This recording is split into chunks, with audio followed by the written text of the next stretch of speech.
at the moment, it may apply to you later, or maybe it applies to somebody you know, or somebody in your family, or a neighbor, or somebody at church or something, right? Says, well, my kid's not doing very well at all on distance learning. Well, maybe let them know that they can start sending their kids back according to the schedule. So that's an important thing to pay attention to. I put a copy of it right there for you. Where is the class? Oh, I think I closed it out. Did I close it out? Oh, Michael Scott. Okay, hold on. I think I just closed the window basically. All right, so what else do I want to tell you this week? Oh, how'd it go with the pictures? How'd it go with the senior pictures, guys? Did you enjoy them? They turn out all right? Was it a funky experience or was it okay? Anybody? Do you want to share? You have to show your pictures, but It was okay. just okay. Nobody ever likes pictures of themselves. They look at their friends' pictures and they're like, oh, everybody looks great. And then they look at themselves and they're like, oh, It just went by human really nature. quick. Oh, well, yeah. I mean, it's not, I don't want to say that it's not professional because obviously they're getting paid to do it, but it's not like the same as if you hired a photographer for 3 hours and you had to go up by the railroad tracks when the sun is setting and, you know, sit there in your cowboy boots and have 3 changes of clothing. Yeah, it's just sort of business. They're just trying to make it available to you. A lot of you will have other pictures done. Probably parents will want you to have other pictures done, but that's for the yearbook anyway. Mainly. Well, I hope it was a good experience. I don't really know how it went. Nobody really said anything except that they didn't really like their picture. But then they said, I like everybody else's picture, but not mine. So what does that tell us about our own self identity project? Nobody wants to do a project on that? Okay, everybody should have turned in their education reform project. Those were due on Saturday, so I'll start looking at those this week. I think everybody by now knows about Apply Texas and FAFSA.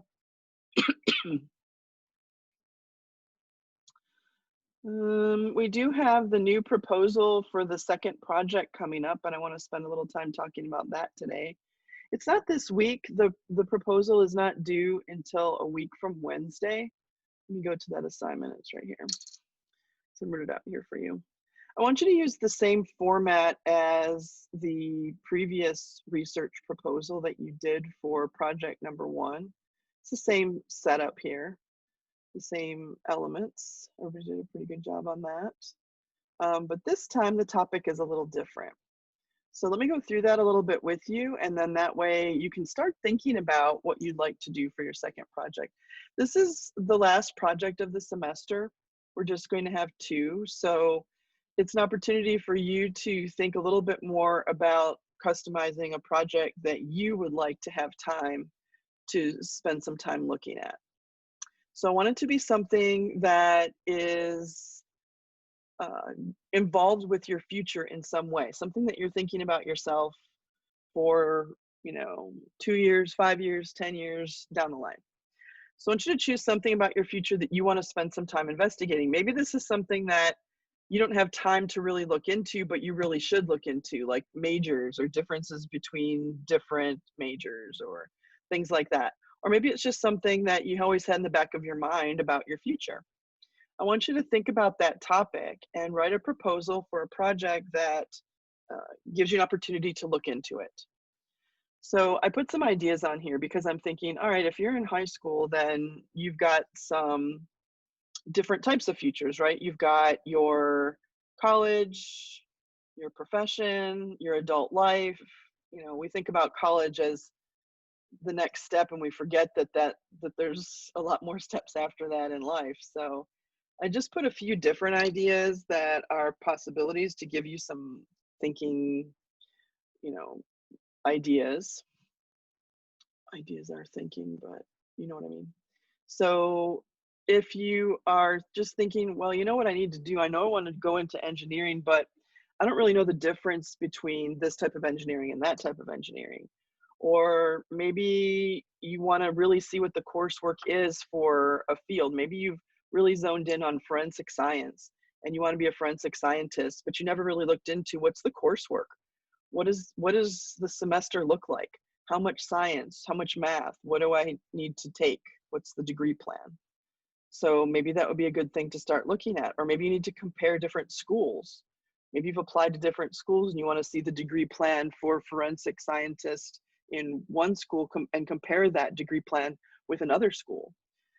Or maybe you're not really sure what you want to do in the future and there's two different careers that you want to kind of compare and contrast for yourself so that you could start to get a handle on that. Now, I'm not saying that your project has to be that you definitely decide to do this thing, but the exploration has to happen at some point. It's not just going to fall in your lap what you should do. You're going to have to go through a decision process. So maybe this is sort of like the beginning process of just finding out. Maybe a lot of students tell me, well, I'm going to do my basics here and then I'm going to transfer to, like whatever school. A lot of people say that. So what is that? What is really involved in that? What happens when you are transferring? What is necessary in terms of paperwork, or what's the process for that? How does that work? What are some key issues that come up when people decide to transfer, et cetera? So those are just some ideas. I want you to think of your own, craft your own project, but I thought maybe it'd be good to give you a couple of starting points.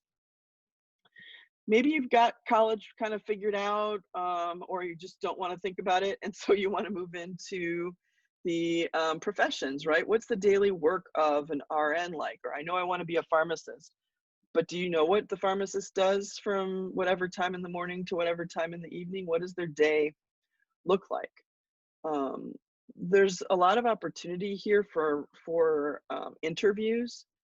I have 28 years worth of students and they're in all walks of life. So whatever your field is, we can probably find somebody that you could interview for part of your project and find out what is it really like on a daily basis if you are in this career, or what are the requirements. Sometimes the degree is not the only requirement. Sometimes you also have to pass an exam or continually pass exams to stay in your field. So looking into that would be good. Or what's the difference between two different similar professions, like a psychologist and a psychiatrist?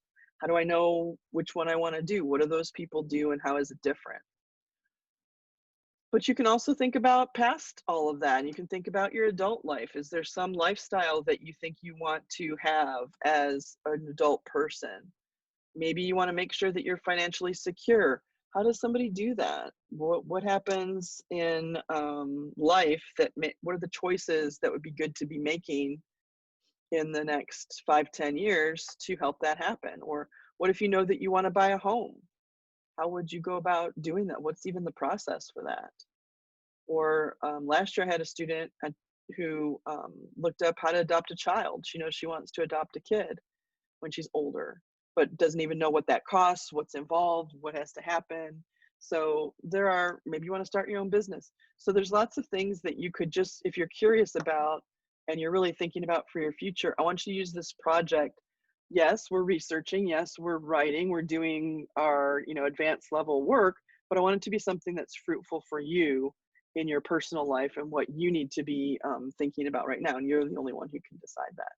So this project is directed toward your needs, if that makes sense. All right. Questions on the project number 2?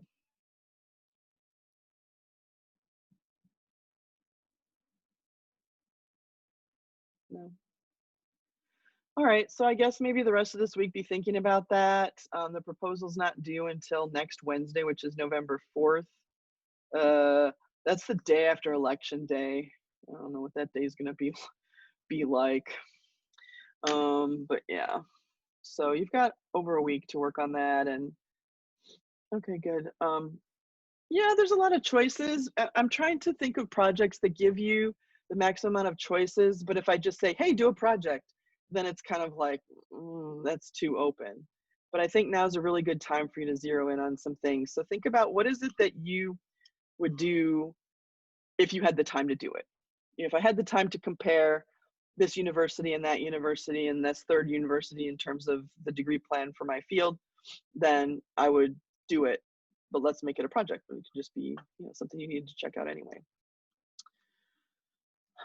I was going to talk about election day, but now I don't want to. I'm scared of it. I already voted. And did I tell? No, I didn't tell you because I voted last Wednesday. No, Tuesday. Whatever day we didn't have school on Monday. I voted that Wednesday, and they ran out of stickers. You know those I voted stickers? I must always get one because I think it's like good role model that I'm voting. But it was 2 days after the voting started, the early voting started, and they were already out. The lady said that they had over 1,600 people voting in 2 days. So I didn't get a sticker. So not even a sticker or a cookie, nothing. They don't give cookies at voting. Well, sometimes they do. Sometimes they do, because I remember last year they had like I think it was lemonade or something when my mom went out to go vote, and they had lemonade.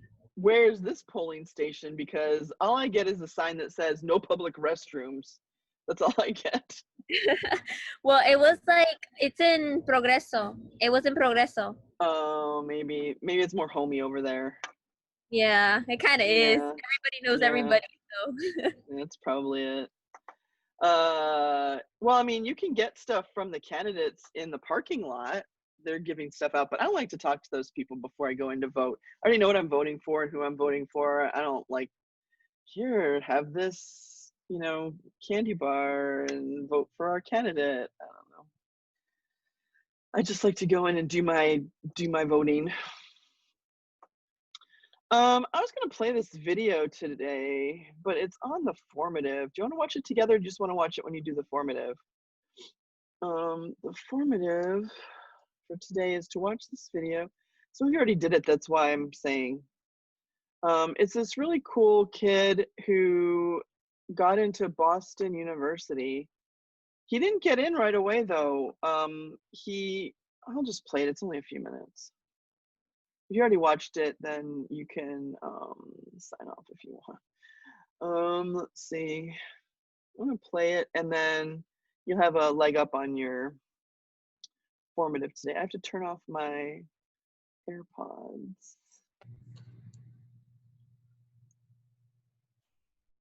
The young man and his long walk, our person of the week. Tonight, Gordon Wayne and his remarkable journey, more than 500 miles on foot. Gordon is from Caroline County, Virginia, and he was homeless just 1 year ago. Living out of his car, he worked 10-hour shifts during the day at an amusement park, and he spent his nights applying to college, getting into a local community college, and then over the summer, getting word he'd been accepted to his dream school, Boston College, on a full scholarship. And because of his own hardship, he thought of the estimated 500,000 homeless in this country and decided to walk to college 550 miles away to raise money for people like him, documenting his journey for us. Hey David, it's me, Gordon. I'm taking a break. I just walked for about 10 miles straight. Gordon's long journey. When I take my breaks, I just lay down on my back like this. The exhaustion, but he did not give up. Every time I want to quit, I just think about the people I'm doing this for. This is bigger than myself, and I have to keep going. Walking 30 to 40 miles a day. Hey David, it's Gordon here. Today, Ashley and her mom brought me some supplies. Virginia, Maryland, Pennsylvania, New Jersey, New York, Connecticut, and finally, Massachusetts. Making his way to Boston College and right into the stadium after 16 days. He made it. And tonight, Gordon's GoFundMe page, started to help the National Alliance to End Homelessness, has now raised more than $37,000. Hello, David. It's Gordon here. I'd like to welcome you to the most beautiful campus in the universe, Boston College. Gordon now says he's home, and he wants others to have the same chance. I hope I can inspire people to keep walking, keep taking that extra step, even when it hurts, even when it's hard, even when you don't want to. There's no other choice. You have to keep going. if you want to achieve what you want in life. And so we choose Gordon Wayne, the future. Good night. Okay. So I don't know if you caught the beginning part. He was homeless. Let me put this back on over here. And went to community college and worked and applied to university. So I think there's a lot of inspiration there. So that's the general topic. Also on today's formative, I put in some of his stuff, like you can see him on Instagram, and also there's a couple other videos if you're interested in him and what he's doing to save money, raise money for the homeless. So comments?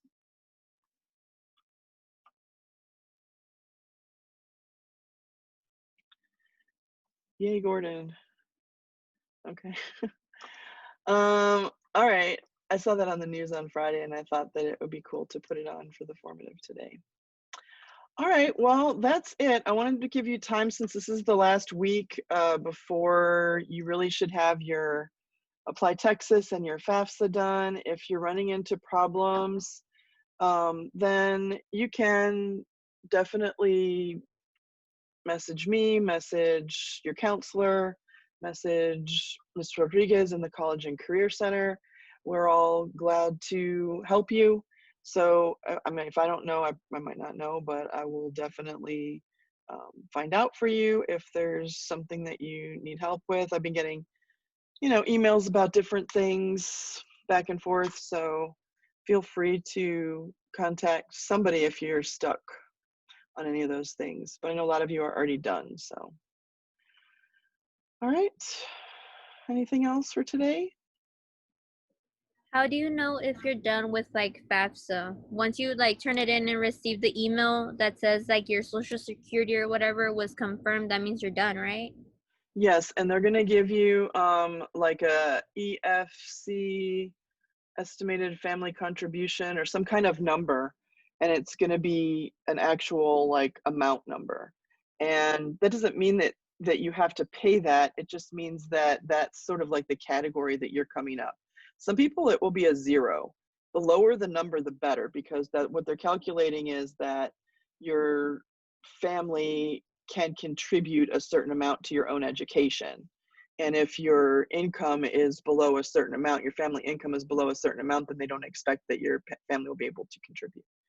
So the lower the number on the EFC, the better. But some scholarships will ask you for some of those figures from the FAFSA. So that's why we do that in the fall, because later on when you want to get money from the colleges or apply to different scholarships and so on, if you don't have that number, you have to go back and do FAFSA before you can fill out the other application. So this way you'll be ready to go. Hopefully that makes sense. That was a good question. Thank you. There's a video, I think the formative on Wednesday is a little video that I put up about what happens after FAFSA. It's like a little overview of what happens. I'm trying to keep it up to the times of what's going on with your applications and stuff, and giving you things to think about and watch and respond to that are what you're doing right now. So that one's on Wednesday. Okay, well, if you have another question, you can stick around. Otherwise, I will see you next Monday. And between now and next Wednesday, you should be formulating a new proposal for me. Sound good? All right. Well, if anything comes up, just communicate with me. I hope you all have a great week.